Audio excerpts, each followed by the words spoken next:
¿Cuál es mi visión? ¿Cuánto he caminado en mi visión? Y la sexta pregunta es: ¿de dónde soy?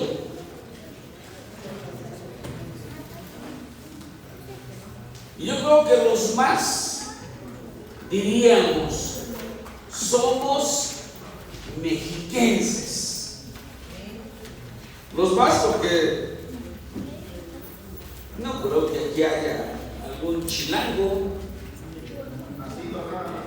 nacido nada más. Ahí sí podrían haber varios. ¿Quién soy? Nos da una identidad, hermanos. ¿De qué familia soy? Nos da una identidad. ¿De qué nación? ¿De qué ciudad? ¿O de qué colonia? Pero algo importante sería decir: ¿de qué iglesia soy? Y ahí es algo importante, porque necesitamos tener una definición.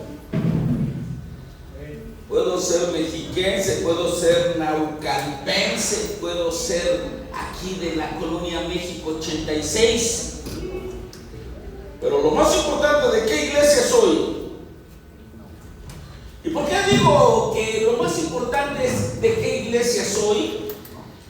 Es porque hay algunos cristianos que son como peregrinos, que cuando algo no les gusta de la iglesia donde están, de paso, según su criterio, algo no les gusta, con la mano en la cintura dicen: me voy para otro lado. Pero cuando alguien dice: yo soy de esta iglesia, y si hay algo que en su momento no me gusta, como soy de aquí, aquí me quedo. A veces los hijos, cuando alcanzan una edad, la edad donde adolecen de ser niños y adolecen de ser jóvenes, por eso se llaman adolescentes, porque ni son niños ni son jóvenes.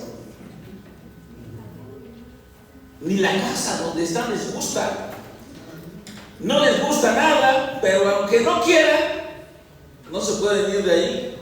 Lo bueno que los adolescentes desordenados todavía son muy dependientes de papá y de mamá. Imagínense si ya fueran independientes, dirían: pues no me importa, yo me voy hasta de la casa, al cabo yo me la rifo donde quiera que sea. Así como los hijos, aunque no les gusten cosas de su casa, no se pueden ir porque tienen definido: soy hijo de papá y mamá y vivo en esta casa. Cuando nosotros tenemos bien definido de qué iglesia somos y no somos peregrinos, aunque hayan cosas que no nos gusten, nos vamos a aguantar y vamos a decir: yo no puedo dejar esta familia porque esta es mi familia. Pero hay quienes, les dije que son como peregrinos, no están sujetos a nada ni a nadie, ni se integran a ninguna iglesia, andan divagando. Eso hace evidente que están fuera de identidad. Y estar fuera de identidad los lleva a no estar sometidos a nada ni a nadie. Hebreos 10:25 dice, Hebreos 10:25, gracias Señor por tu palabra. Y Hebreos 10:25 dice: no dejando de congregarnos como algunos tienen por costumbre. Ese texto dice que algunos ya están acostumbrados a no congregarse. Y eso sucede porque no tienen una identidad. Nosotros nos identificamos entre nosotros como parte de la iglesia. Amén. Y decimos, así como llegamos a nuestra casa todas las tardes y decimos, esta es mi casa, llegamos a este lugar todos los días de culto porque decimos también, esta es mi iglesia, esta es mi casa. Y eso nos da una identidad, pero aquellos no tienen una identidad. Por lo tanto, es importante que nosotros tengamos muy claro de dónde somos. Y es urgente, hermanos, que sepamos de dónde somos y qué es lo que necesitamos para estar integrados y sujetos al lugar de donde somos. Necesitamos saber qué necesitamos para integrarnos a nuestra iglesia y después estar sujetos.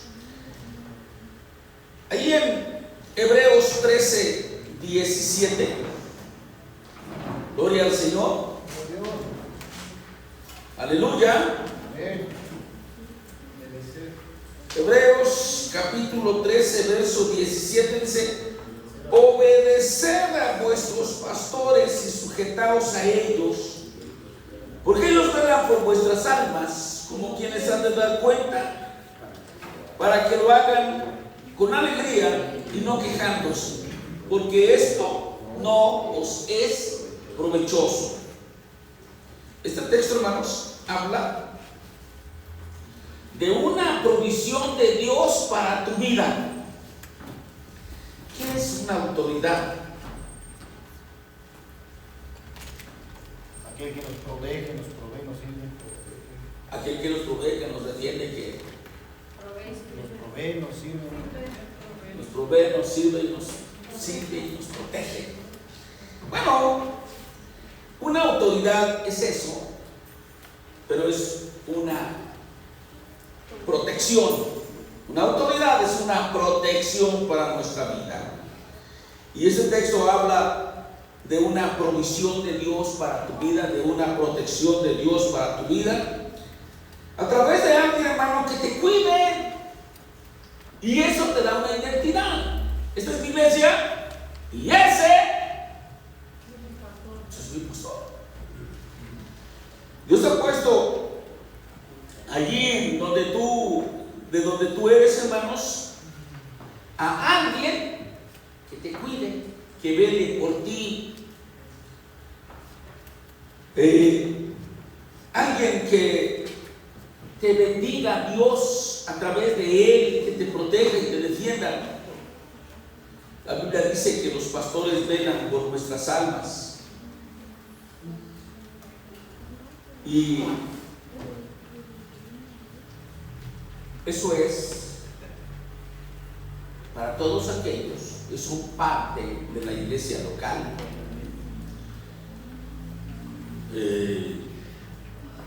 Los pastores son pastores de los que los reconocen como pastor.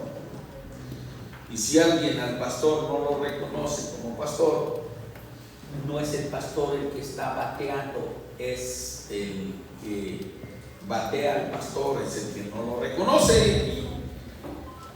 Y bueno, aunque el pastor quiera pastorear, no lo reconoce como, y no lo va a poder pastorear, porque tampoco va a estar obediente, sujeto, sumiso. Conscientes, hermanos, la iglesia tiene que estar consciente de que la Biblia dice que Dios le pedirá cuentas a los pastores. Y si Dios me pide cuentas por alguien que me cuida, me protege y me defiende, justo es que yo pueda decir: esta es mi casa y este es mi pastor. Eso es lo que hace Dios con todos los que saben de dónde son. Entonces, es muy importante, hermanos, poder saber de dónde somos, para que una vez que sabemos de dónde somos, también podamos entender allí donde somos, dónde nos ha puesto Dios. Aquí hay muchos lugares, porque ya somos de aquí, y aquí hay lugares estratégicos donde Dios nos ha puesto para que nosotros podamos servir, proteger a otros, así como los hijos mayores cuidan a los menores, y obviamente los padres cuidan a todos, a los mayores y a los menores, pero los mayores cuidan a los menores, así en la iglesia también. Que nosotros tengamos conciencia de en la iglesia de donde somos, donde nos ha puesto Dios, para que allí empecemos a servir nosotros como en una manera ejercitándonos, para que vayamos de más a más a más. Dios a nuestra iglesia la hace parte de la iglesia universal, y en nuestra iglesia y a nosotros nos hace parte de nuestra iglesia local, y aquí en la iglesia local es donde nosotros vamos a cumplir la voluntad de nuestro Dios en nuestra vida. Como iglesia somos parte de una iglesia universal, pero nosotros como cristianos somos miembros de una iglesia local en donde Dios nos ha puesto, primeramente para que aprendamos, después para que sirvamos. Y hermanos, eso es algo que le va a dar a nuestro corazón seguridad, y tener seguridad en el corazón es tener paz. ¿Qué pasa si de repente hay problemas en nuestra iglesia? Las iglesias no están exentas de repente caer en círculos viciosos de chismes. Los que sabemos que somos de aquí, aunque nosotros seamos el centro del huracán del chisme, aquí nos vamos a quedar. Los que no, van a decir, aquí las cosas se pusieron color de hormiga, yo mejor me voy. ¿Qué vamos a hacer nosotros? Necesitamos tener amor.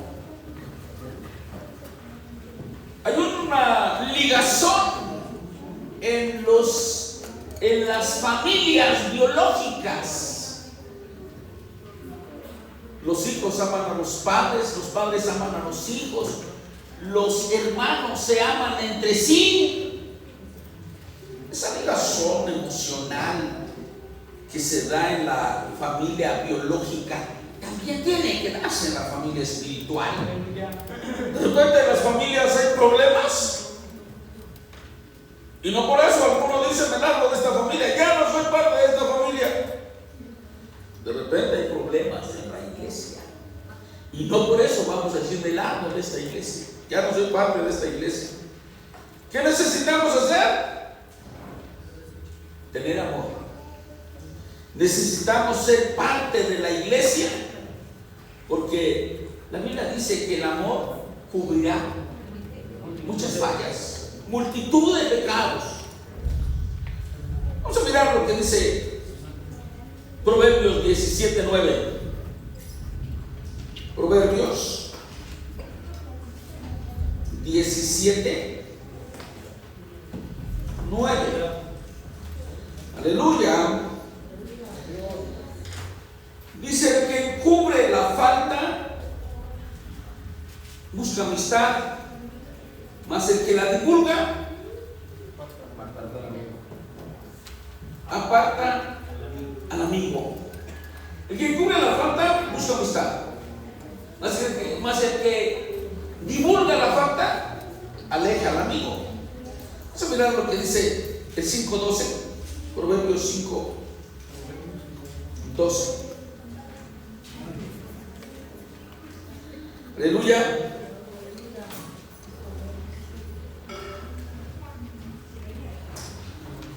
Órale. Bueno, hay una porción de la palabra de Dios que está en los Proverbios precisamente que dice que el que ¿qué dice? Que el amor cubrirá multitud de pecados. Y entonces se necesita, hermanos, tener eso, amor, que nos ayude a soportar, a tolerar a los que en su momento nos hagan sentir mal dentro de nuestra congregación. Primera de Pedro 4:8. Primera de Pedro 4:8, ¿qué dices a mí? Y ante todo tened entre vosotros ferviente amor, porque el amor cubrirá multitud de pecados. Gloria al Señor. Primera de Pedro 4:8, mis hermanos. Ya. Ok. Bueno. También Santiago 5:20. ¿Y qué dice Santiago 5:20, hermano Enoch? Dice: sepa que el que haga volver al pecador del error de su camino, salvará de muerte un alma y cubrirá multitud de pecados. Y para eso se necesita amor. Les estaba diciendo que en las familias biológicas, a veces por mal que se porte un hermano con el otro, hay una ligazón muy fuerte. Y si se dan cuenta, los hermanos se abrazan y andan allí de amigos y toda la cosa. Y si alguno comete una falta, el otro va a buscar la forma de cómo ayudarle a salir de la situación. Así que el que busca amistad busca una relación, o lo hace porque tiene una relación de amor con quien busca amistad. Creo que el que estaba buscando era Proverbios 10:2, hermano. El odio despierta rencillas, pero el amor cubrirá todas las faltas. El odio despierta rencillas, pero el amor cubrirá todas las faltas. También ese está muy bueno, y ese puede ser uno de los. Miren, están esos textos. Bueno, salió una lluvia de textos que nos ayudan a entender que el amor cubre las faltas, que el amor cubre multitud de pecados y situaciones de estas. No porque en nuestra iglesia tengamos problemas vamos a estar pensando en levantar el vuelo, porque entonces vamos a hacer evidente que no hay amor entre nosotros. Sin embargo, si hay algún problema que también nos sacuda y nos quedamos, es porque le estamos manifestando amor a nuestra iglesia. A donde podamos ir, que seamos mejor tratados en nuestra iglesia. Bendito sea Dios. Bueno, ¿sabes por qué alguien puede aguantar los defectos de los demás? Porque hay algo que se llama amor, que tiene más valor, más poder que el daño que puedan hacer los defectos de los demás.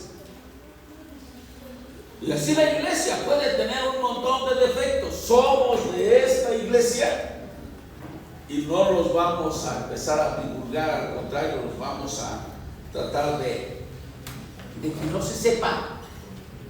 Y no vamos a andarle diciendo a la gente que no es cristiana. En la iglesia se hace, se dice de todo. Vamos a tener que no permitir que se divulgue la situación. Lo importante, hermanos, es poder identificar tres cosas. Una, si en esa iglesia hay verdad. Dos, si hay algún o si hay gobierno de Dios en esa iglesia. Tres, si hay disciplina. Si hay estas tres cosas, de acuerdo al modelo de la escritura, de la palabra de Dios, hermanos, entonces vamos a poder tener confianza y poder decir: no estoy escogiendo mal, estoy escogiendo de acuerdo a lo que la escritura dice que debe de haber en la iglesia. Hermanos, escoger a nuestro criterio es que nos favorezca, pero si escogemos mediante los principios de Dios, que haya verdad, que haya gobierno de Dios, que haya disciplina, eso nos va a llevar a entender que es una iglesia que va a tener salud espiritual, salud moral, y no vamos a estar escogiendo de acuerdo a nuestro criterio,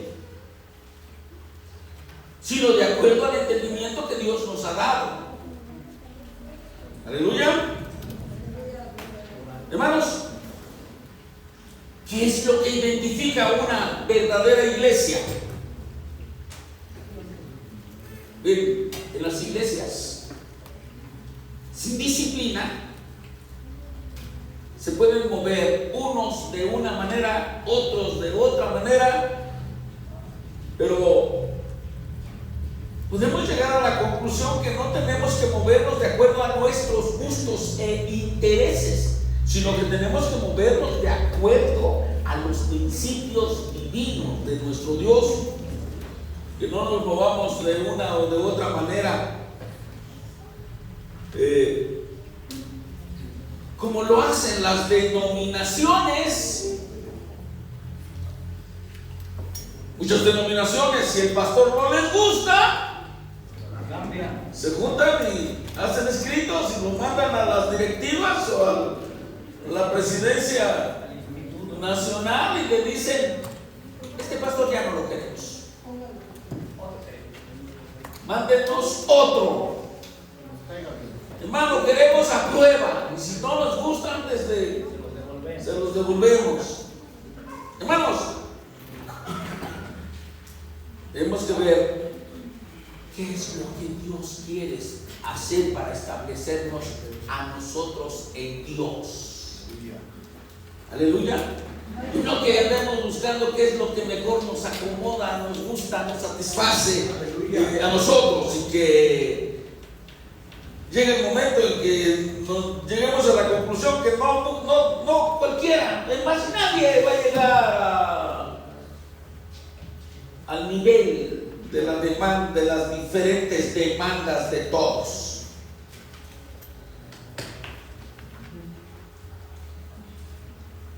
Finalmente, hermanos, un día Dios va a romper las denominaciones, y hablando de la iglesia de nuestro Señor Jesucristo, aquellos que hemos declarado con nuestra boca, creyendo en nuestro corazón que Jesucristo es nuestro Salvador, el Señor va a romper esas denominaciones que dividen a los hermanos, para que todas las iglesias tengan lo mismo, una sana doctrina. Esas denominaciones, y dentro de las denominaciones, diferentes corrientes doctrinales, ha provocado que haya una división en el cuerpo de Cristo, que es la iglesia universal. Bueno, así es la primera. La segunda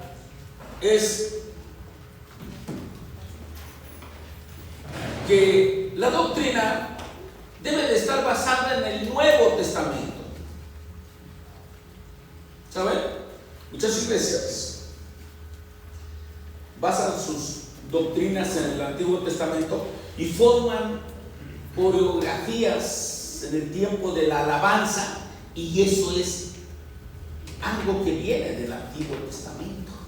La iglesia tiene que estar basada, la iglesia con sana doctrina tiene que estar basada en el Nuevo Testamento.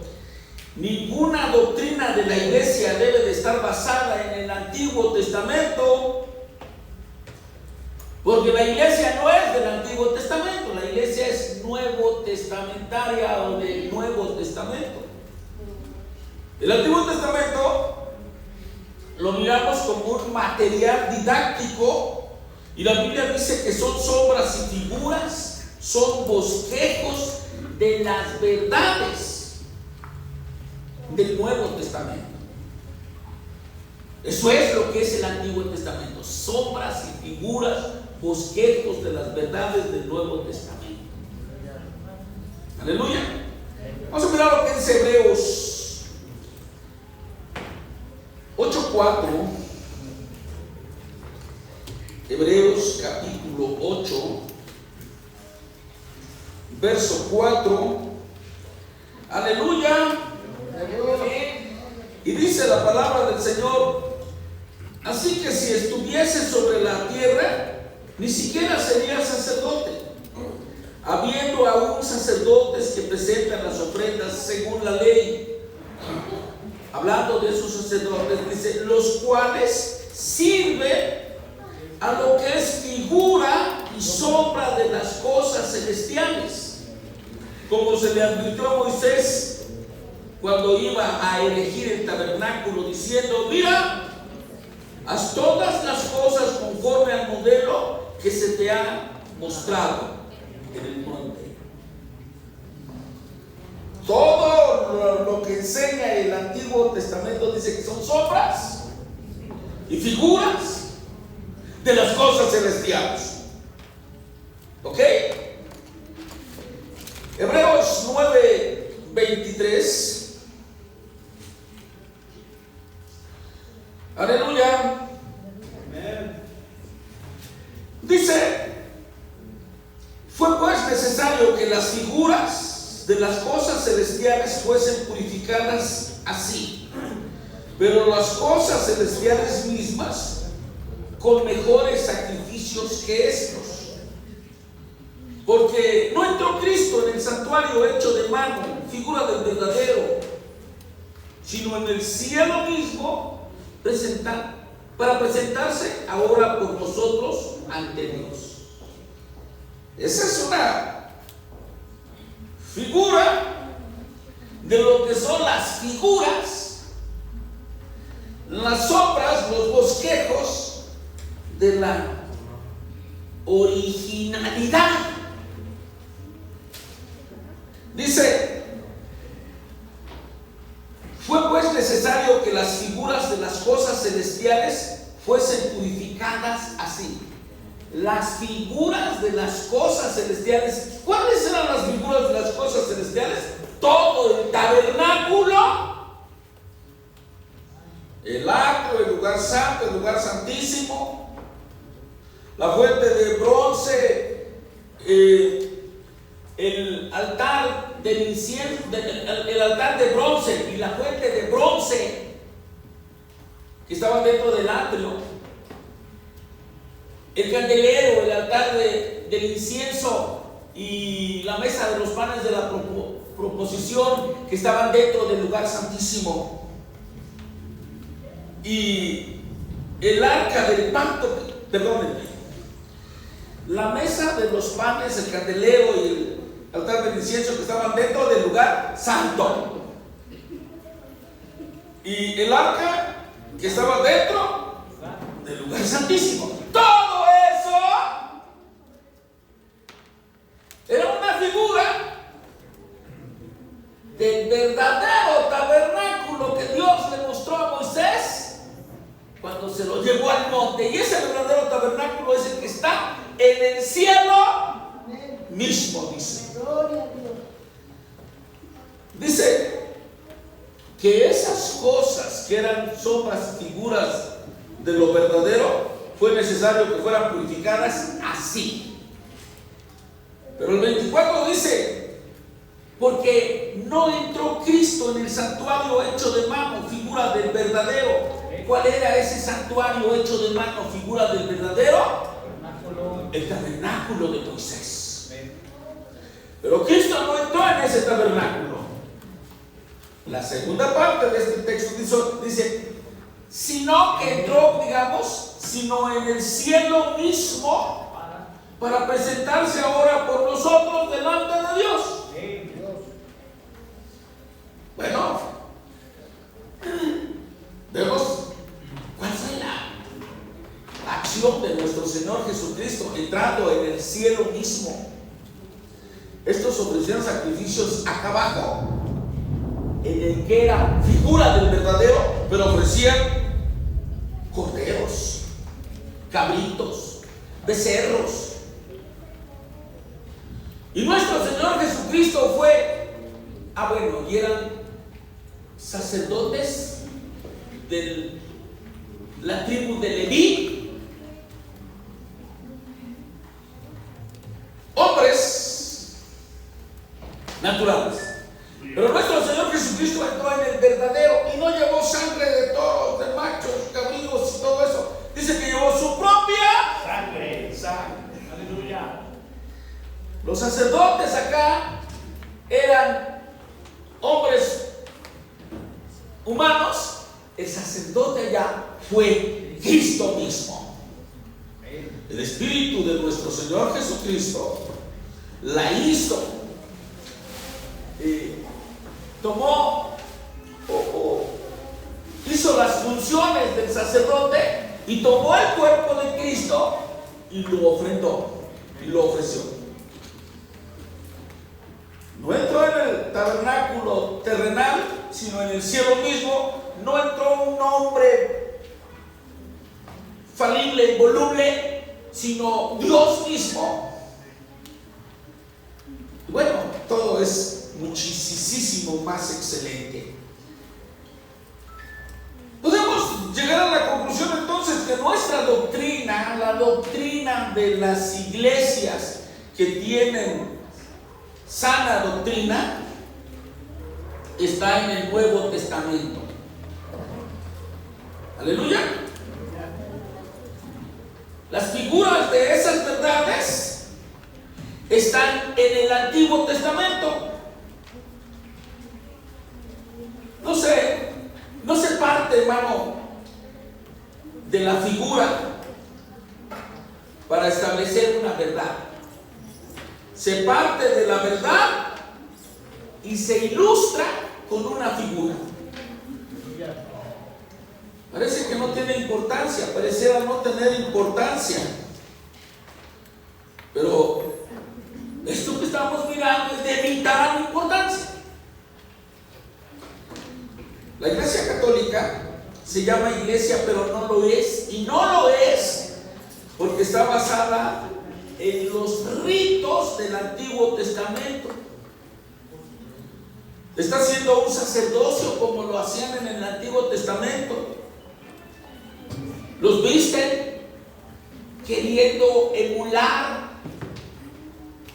o igualar a los sacerdotes del Antiguo Testamento, pero ni eso logran.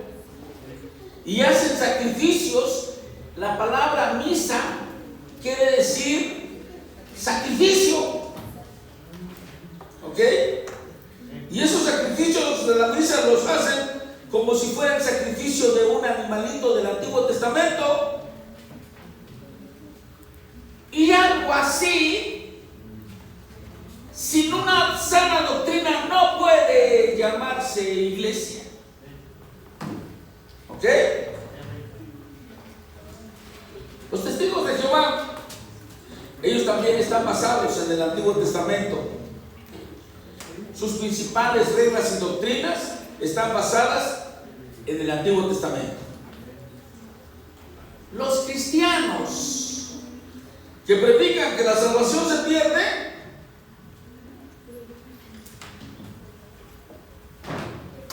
predican también que tienen que hacer algo para conservar o para mantener la salvación, también están basados en el Antiguo Testamento.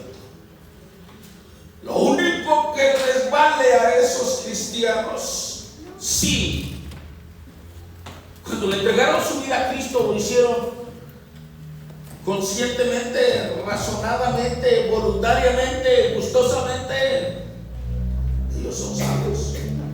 Con muy mala doctrina, pero salvos. Aleluya. Los legalistas dirían: esos no deberían ser salvos. Pero bueno, nosotros le damos gracias a Dios que cuando menos son salvos. Porque todo aquel que invocar el nombre del Señor será salvo. Bien torcidos, pero hicieron algo bueno. ¿Qué? Invocaron el nombre del Señor. Gloria al Señor. Bueno, esos cristianos que creen que la salvación se pierde, que ellos tienen que hacer algo para mantenerse salvos, lo hacen así, hermanos, porque no han entendido que Hebreos dice que tenemos un nuevo pacto en la sangre de nuestro Señor Jesucristo. Pacto que hizo el Hijo con el Padre, y que los beneficios son para todos los creyentes en Cristo Jesús. Aleluya. Hebreos 7:22. A ver si no se enojan los hebreos, hermanos. Pues es que todo contra ellos ahora. Lo bueno que aquí ni a eso llegamos. Lo malo, dice: por tanto Jesús es hecho fiador de un mejor pacto. Aquellos tenían un pacto, pero nuestro Señor Jesús es hecho fiador de un mejor pacto que el que aquellos tenían. Hebreos 8:6. Aleluya. Dice, pero ahora tanto mejor ministerio es el suyo, cuanto es mediador de un mejor pacto. Hablando del mejor ministerio es el suyo, es el ministerio de nuestro Señor Jesucristo, porque es el mediador de un mejor pacto. Dice, establecido sobre mejores promesas. Porque si aquel primero hubiera sido perfecto, ciertamente no se hubiera procurado lugar para el segundo, porque reprendiéndolos dice, y aquí vienen días, dice el Señor, en que estableceré con la casa de Israel y la casa de Judá un nuevo pacto. No como el pacto que hice con sus padres el día que los tomé de la mano para sacarlos de la tierra de Egipto, porque ellos no permanecieron en mi pacto y yo me desentendí de ellos, dice el Señor. Por lo cual, este es el pacto que haré con la casa de Israel después de aquellos días, dice el Señor. ¿Qué pacto hará? Pondré mis leyes en la mente de ellos y sobre su corazón las escribiré, y seré a ellos por Dios y ellos me serán a mí por pueblo. Y ninguno enseñará a su prójimo ni ninguno a su hermano diciendo conoce al Señor, porque todos me conocerán, desde el menor hasta el mayor de ellos, porque seré propicio a sus injusticias y nunca más me acordaré de sus pecados y de sus iniquidades. Al decir nuevo pacto, ha dado por viejo el primero, y lo que se da por viejo y se envejece está próximo a desaparecer. Alguien que saque una versión 9 así como buenos pistoleros. No, ustedes los entierran. ¿Qué verso es el que quieren? Verso 12. Dice, Perdóname. El verso 10. A ver, lo voy a leer yo y ahorita me dices tú, David. Dice, por lo cual este es el pacto que haré con la casa de Israel. Después de aquellos días, dice el Señor, pondré mis leyes en la mente de ellos. A ver, quiero ver esa mente de ellos. el Salma dice, daré mis leyes en el alma de ellos. Eso es. Pondré mis leyes en el alma de ellos. Cuando hablamos de la mente, nos tocamos la cabeza porque sentimos que ahí tenemos la mente. Pero mente, voluntad y sentimientos son las tres áreas del alma. Mente es alma. Pondré mis leyes en su alma. Y esto está precioso, hermanos, porque es en el alma. El alma es el asiento de nuestros sentimientos, de nuestras emociones. Lo que tú conoces está en tu alma. ¿Ok? Ahí es donde Dios dice que pondrá sus leyes. Pero eso lo hará porque Él trae un mejor pacto. Y eso está hablando de doctrina. Aleluya. Amén. Bendito sea el Señor. Un pacto hecho en la sangre de nuestro Señor Jesucristo, con su sangre.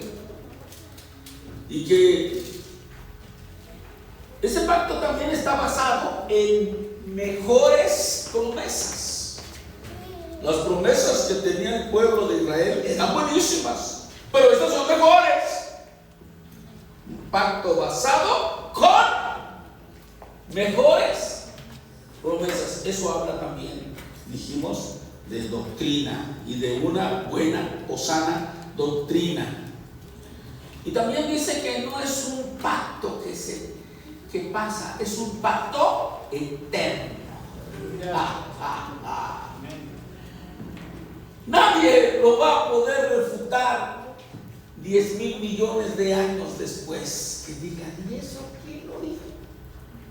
Es un pacto que abarca la eternidad hasta la eternidad. Bendito sea nuestro Dios. Y también dice que es un pacto superior al primero. Tenemos tres cosas que tienen que ayudarnos a entender que es una iglesia que nos puede dar la cobertura, la protección, la provisión que Dios da. Si Dios no es el que nos sirve, hermanos, no hay hombre que nos pueda servir al nivel de las diferentes necesidades de cada uno de nosotros. Pero si Dios es el que a través de la doctrina nos está dando la cobertura, la protección, la provisión, hermano, tenemos garantía.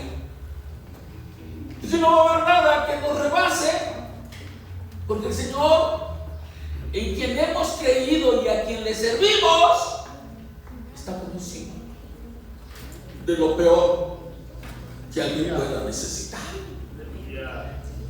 Hermanos, parece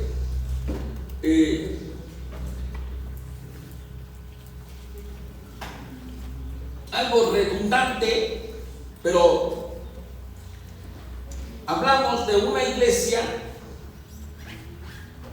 neotestamentaria o nuevo testamentaria.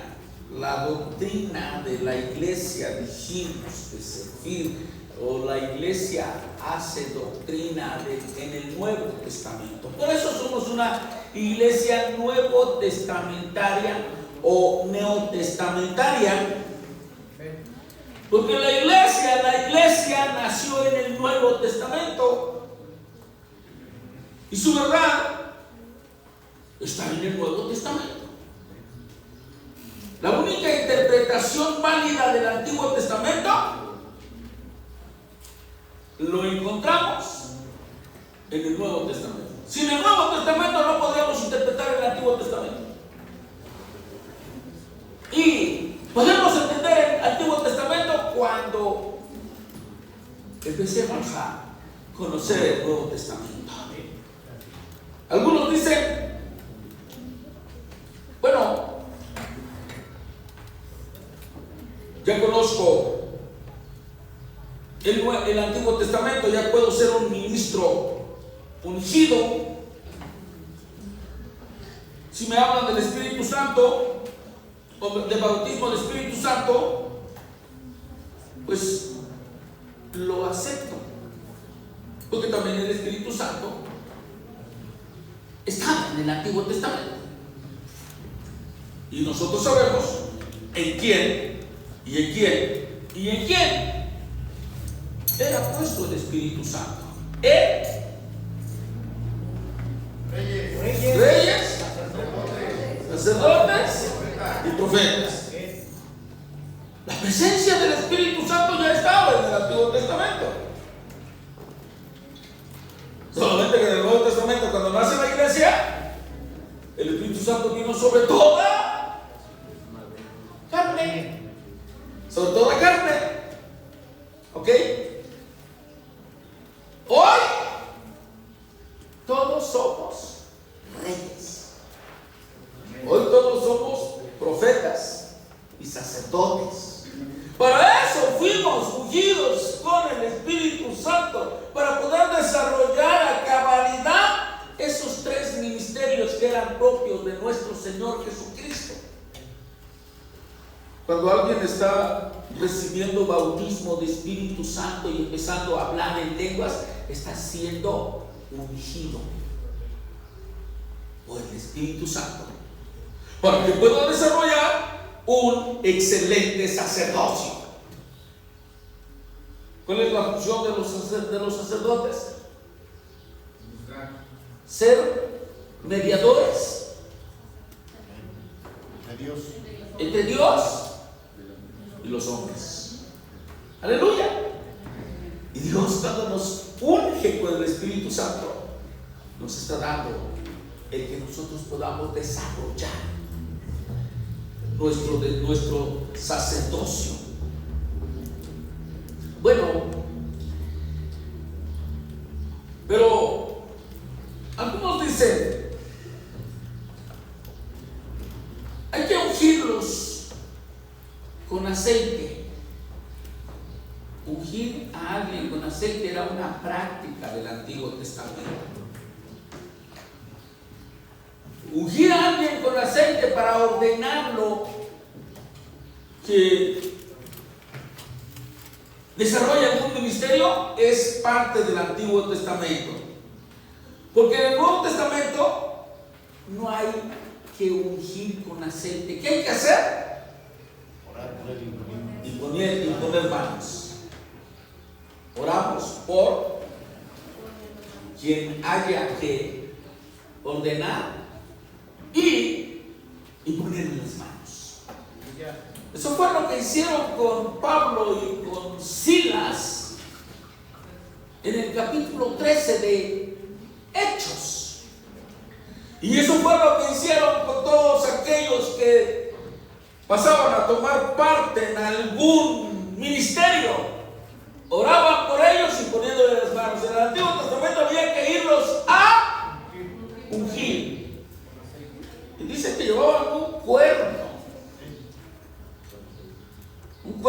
lleno de aceite y se los vaciaban. Una vez, en una de esas tantas veces que me estuve relacionando con algunos hermanos, unos hermanos ungían a los hermanos, traían unas charolas así grandes, casi llenas de aceite, iban y metían las dos manos y iban y ponían las dos manos así chorreando de aceite en la cabeza de los hermanos. Y era así un chorreadero por su camisita, por todo. Bueno, yo creo que tenían muy buen corazón, pero tenían muy mala enseñanza, porque ungir es parte del Antiguo Testamento e imponer las manos es lo que tenemos que hacer ahora. Aleluya. Y en el Nuevo Testamento entonces hay imposición de manos para ordenar diáconos, ancianos, ayudas. ¿Y cómo se llaman nosotros? Gobernaciones. Ancianos. Algunos, aunque no los ordenen, ya somos ancianos. Ok.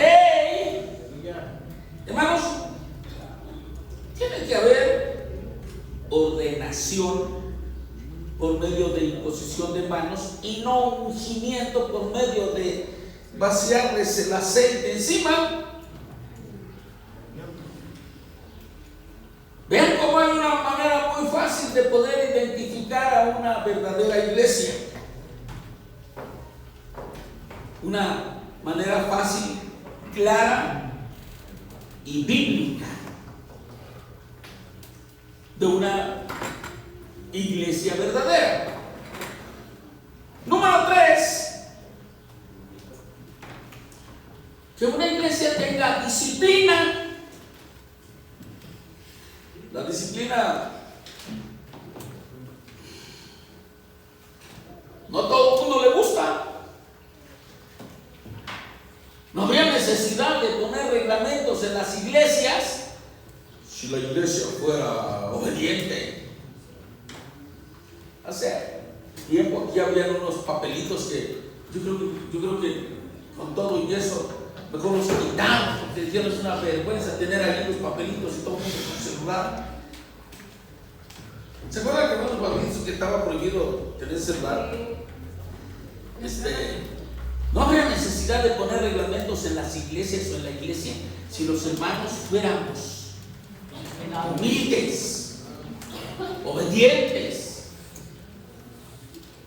Pero hay que poner algunas situaciones de disciplina.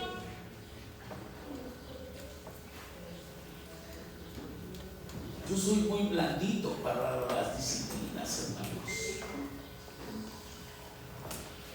Doy risa. Me va a disciplinar. Saben que no.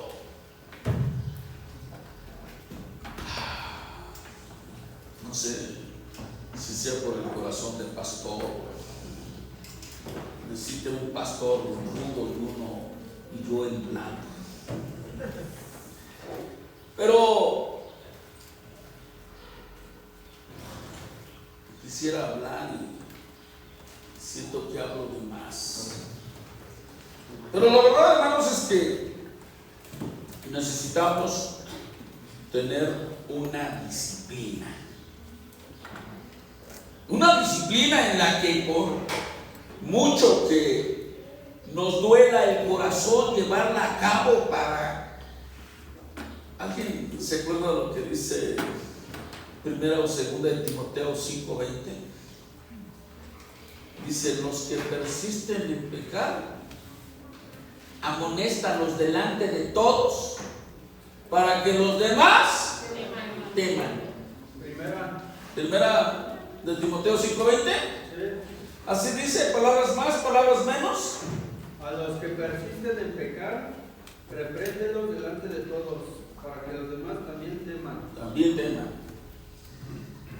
Y hermanos, no he reprendido a nadie.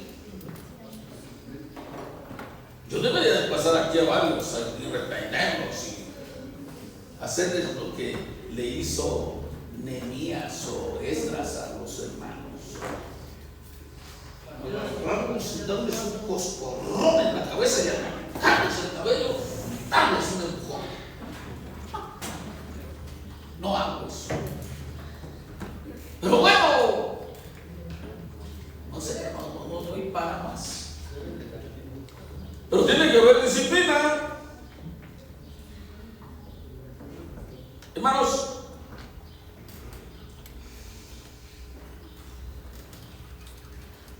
De nada sirve que aprendamos la verdad sin poner disciplina. Porque la disciplina es parte del ejercicio, de la práctica del gobierno. Hablando de las autoridades civiles, si una persona la encuentran cometiendo una falta, ¿cómo se llaman esas faltas?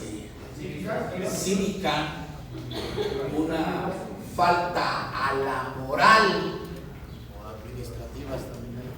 o administrativas, y que lo agarre el policía y que diga, te voy a llevar, y si por el camino le llora, ya no suelta, ya no es carpintón. Pero si se lo lleva y lo lleva con el juez cívico y le aplica 48 horas de cárcel o tal multa, la próxima vez ese ciudadano dice, no vuelvo a cometer una falta a la moral o una falta administrativa. Es buena la disciplina, ¿o no?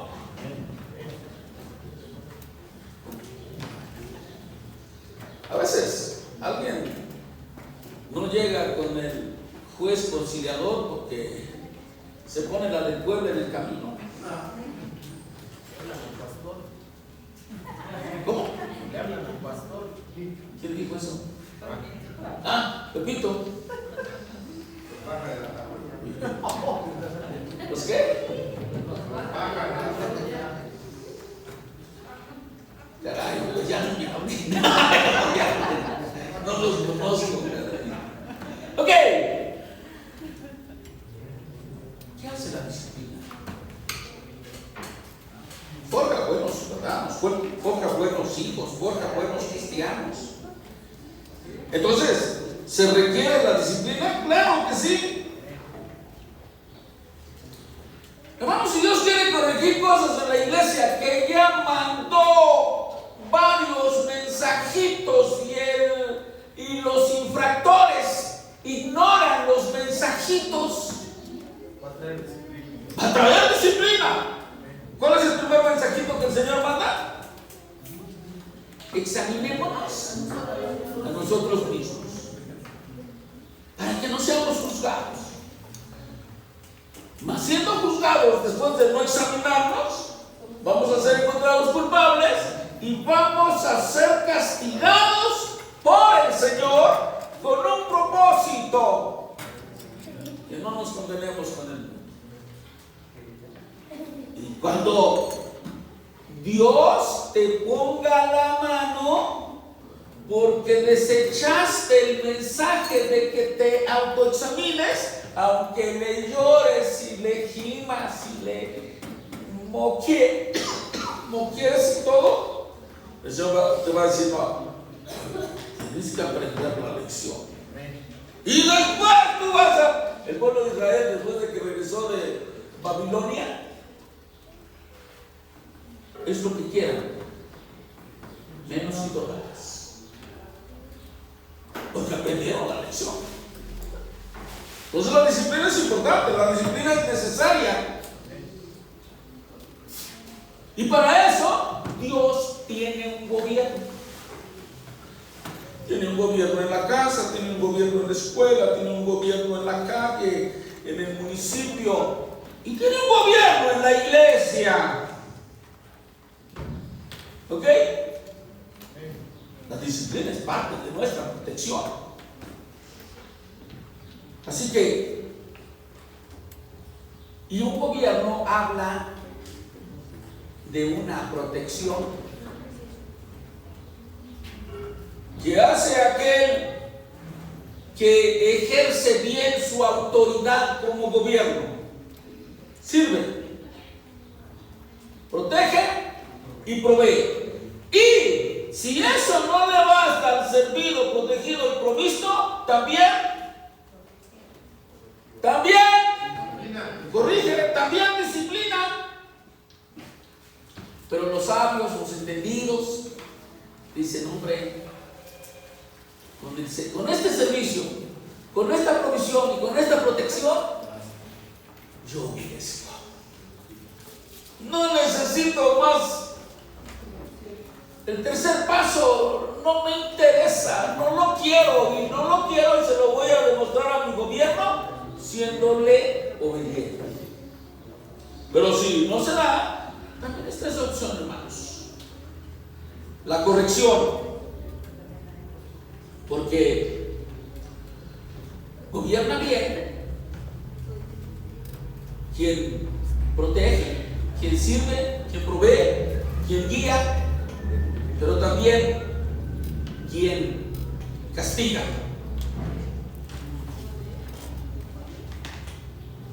Y eso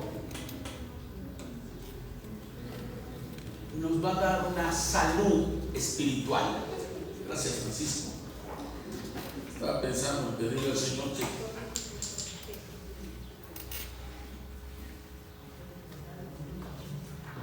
le mandara un mensajito.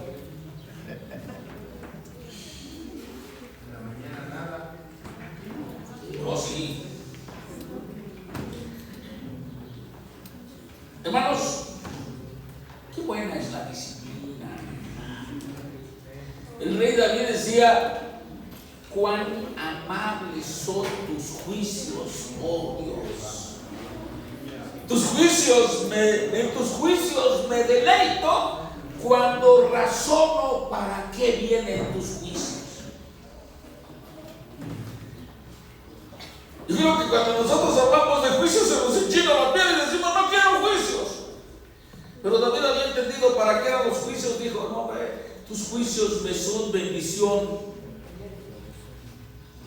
Entonces, es importante, hermano, que nosotros podamos ver varias cosas a través de una autoridad que ejerce disciplina. Tengo protección, y todo esto tiene que ver con de dónde soy. Porque la gloria y la bendición que Dios tiene para nosotros va a depender de si nosotros estamos en el lugar correcto, en el lugar donde, ¿qué es lo primero que dijimos que tiene que haber? ¿Verdad? ¿Y lo segundo? Gobierno de Dios. Disciplina. Gobierno de Dios. Y lo tercero, disciplina. Nosotros tenemos que ver dónde hay verdad, gobierno y disciplina de Dios. Y si en donde estoy hay eso, hermanos, estoy en el lugar correcto. Puedo y debo disfrutar de los privilegios que Dios tiene para todos los que tenemos parte en este lugar. ¿Qué tienes que hacer? Intégrate, participa y hazte las preguntas: ¿quién soy? ¿Qué tengo? ¿Qué hago? ¿Cuál es mi visión? ¿Cuánto he caminado en la visión? ¿De dónde soy?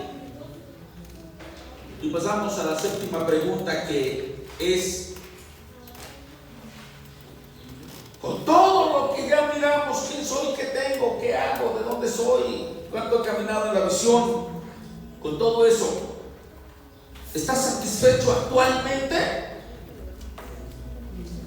Si tu respuesta es sí, hazte otra pregunta: ¿por qué? ¿Por qué estoy satisfecho? Si tu respuesta es no, también hazte la misma pregunta: ¿por qué no estoy satisfecho? Obviamente, si tu respuesta es sí, te preguntas ¿por qué estoy satisfecho? Es porque estoy satisfecho porque sé quién soy.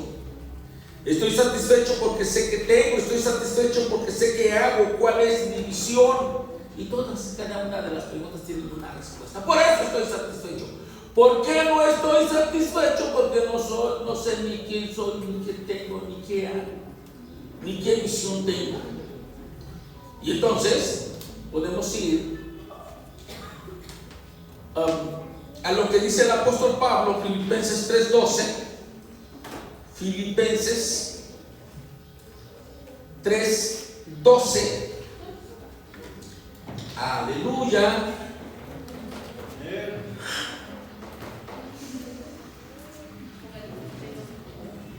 Y dice,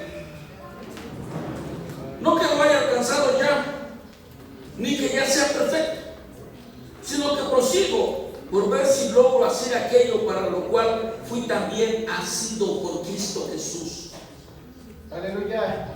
Hermanos, yo mismo no pretendo haberlo alcanzado, pero una cosa hago, olvidando ciertamente lo que queda atrás y extendiéndome a lo que está delante, prosigo a la meta, al premio del supremo llamamiento de Dios en Cristo Jesús.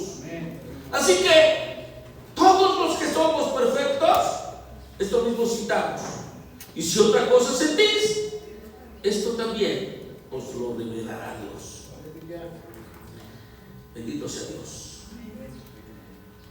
No que ya lo haya alcanzado, no que lo haya alcanzado ya, ni que ya sea perfecto, sino que prosigo por ver si logro asir o agarrar aquello para lo que Dios me agarró. Me asió, dice el texto. Para lo que Cristo Jesús me agarró.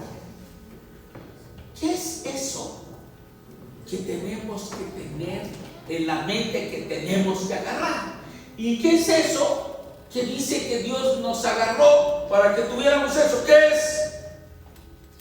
El premio del supremo llamamiento de Dios en Cristo Jesús. ¿Y cuál es ese premio? Cristo Jesús. Hermanos, no nos conformemos con nada que no sea Cristo. Que nuestra visión, nuestra meta sea Cristo. Y que digamos, yo no voy a bajar la guardia hasta que tenga Cristo. Cristo es mi supremo llamamiento. Amén. No te conformes con venir a la iglesia y sentir como que como que traes una camisa de fuerza así, y como que te la aflojaron y hasta te la quitaron. No te conformes con nada, con bendiciones dadas por Dios. Busca tener al que da las bendiciones. Que no haya nada que te detenga. Rubén y los, me acuerdo cómo se llamaban nosotros,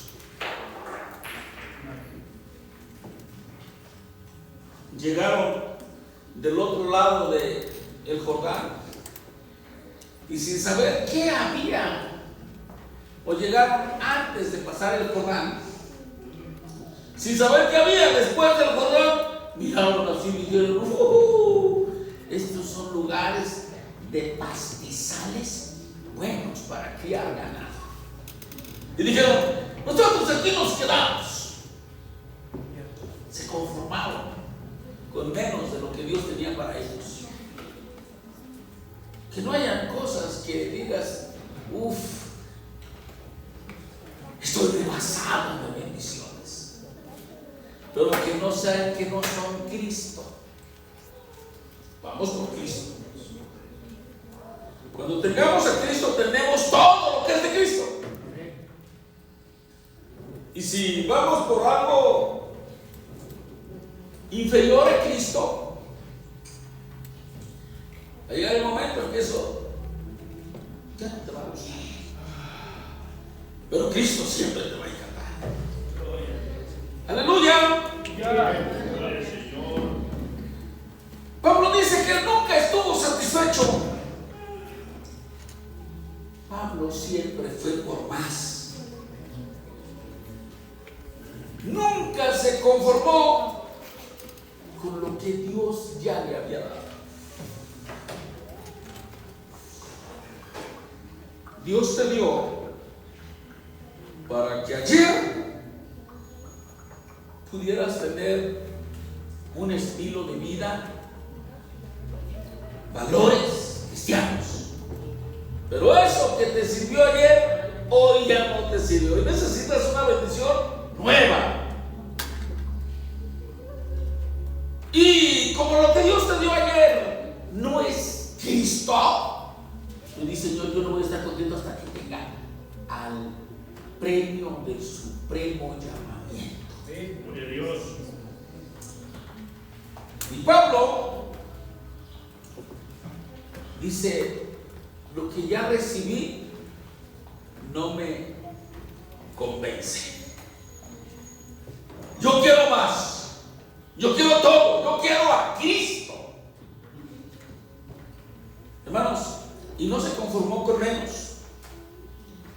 Pablo sabía que Dios lo había llamado para alcanzar. ¿Lo alcanzó en Cristo o lo alcanzó por Cristo para algo grande, para todo? No para algo bueno, para lo mejor que es Cristo. Y dice que Él no se iba a conformar con menos de lo que es Cristo. Él no se iba a conformar con menos de Cristo. Dijo: quiero a Cristo o quiero a Cristo. Y si no, no voy a bajar la guardia. Y si no, yo voy a seguir el mismo camino. Y lo dice que todos los que seamos perfectos.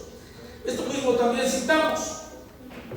Pero también dice que si sentimos otra cosa, esto también nos lo revelará Dios. Había un hermano que siempre decía: yo vengo por una bendición, hermanos. Y a veces no se llevaba la bendición. Sí. Mientras logramos asirnos o agarrarnos o agarrar aquello para cual Dios nos agarró,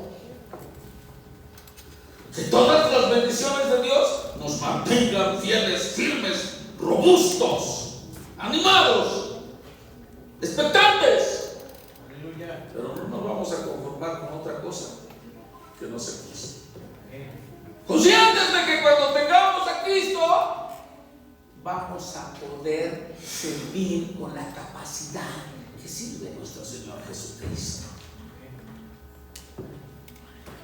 Van a haber problemas y nosotros vamos a ir y los problemas se van a solucionar. Y no por lo que nosotros somos, por lo que hemos agarrado de Dios. Porque Dios nos agarró para que nosotros agarráramos eso. Eso es lo que dice el texto. ¿Ok? Pero si alguna otra cosa se dice, esto también nos lo revelará Dios. Yo creo que a todos nos gustaría, no sé qué cosa. Dios, yo quiero una cuenta, yo quiero un carro, yo quiero otro lugar de residencia.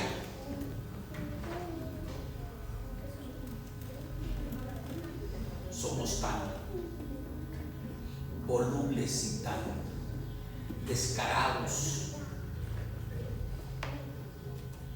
Se los digo. Se está grabando. Quiero renovar muchas cosas, Señor. Piensen lo que quieran, en esa renovadera. Y quieren creerme que algunas de las cosas puedan entrar dentro del que Dios nos las conceda, pero cuando Dios nos las conceda, esas cosas nos van a hacer daño. ¿Qué hacía el pueblo de Israel? tuvieron un vivo deseo. Y dijeron, queremos carne, queremos carne. En Egipto teníamos peroles u ollas de caldo. No sé si era de pescado, de pollo, de guajolote, de venado, pero tenían. Y acá no vemos más sino este maná. Y pedían carne con avidez. Dios les dio carne.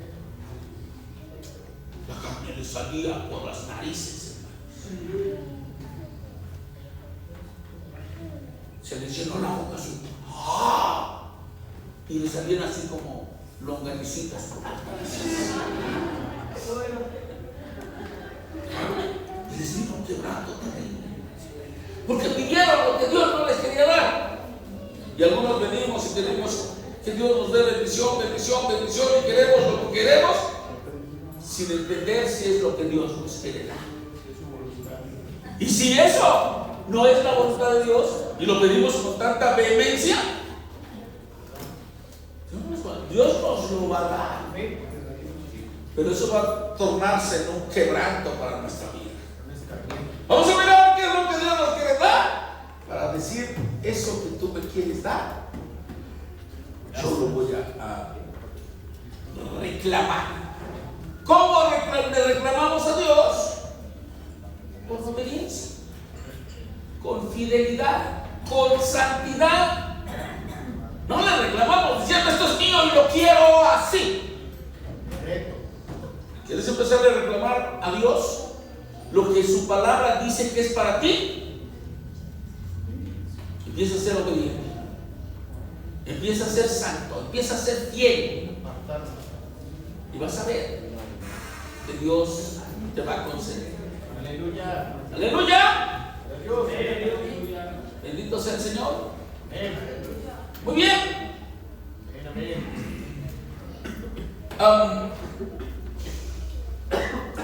Quiero preguntarles,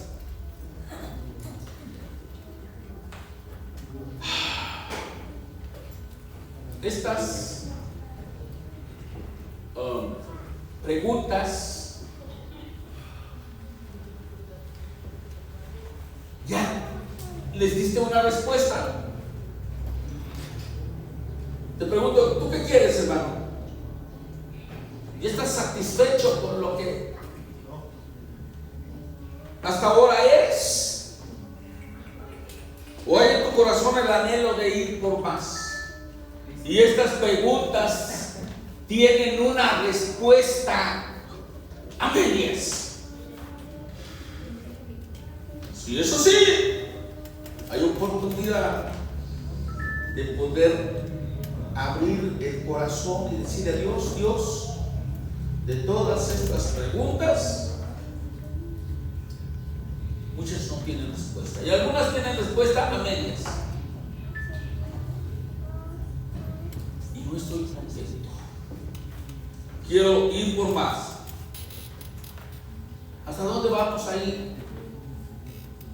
¿Dónde vamos a llegar? Nosotros vamos a ver hasta dónde vamos a llegar. ¿Cuánto queremos?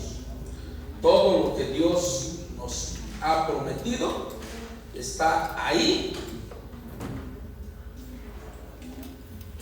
Y cuánto nosotros obtengamos de lo que Dios nos ha prometido depende de cada uno de nosotros. Aleluya. Padre, queremos darte gracias, porque yo creo, Señor, que cada uno de nosotros puede hacerse un autoexamen. Aleluya. Y poder ver si ya sabemos quién somos en Cristo, qué tenemos en Cristo, qué hacemos en Cristo, cuál es nuestra visión en Cristo. ¿Cuánto hemos caminado en esa visión? ¿De dónde somos? si estamos satisfechos actualmente con lo que somos. Ojalá y no estemos contentos, para que siempre anhelemos y queramos ir por más. Aleluya. Aleluya. Dios bendiga, mis hermanos.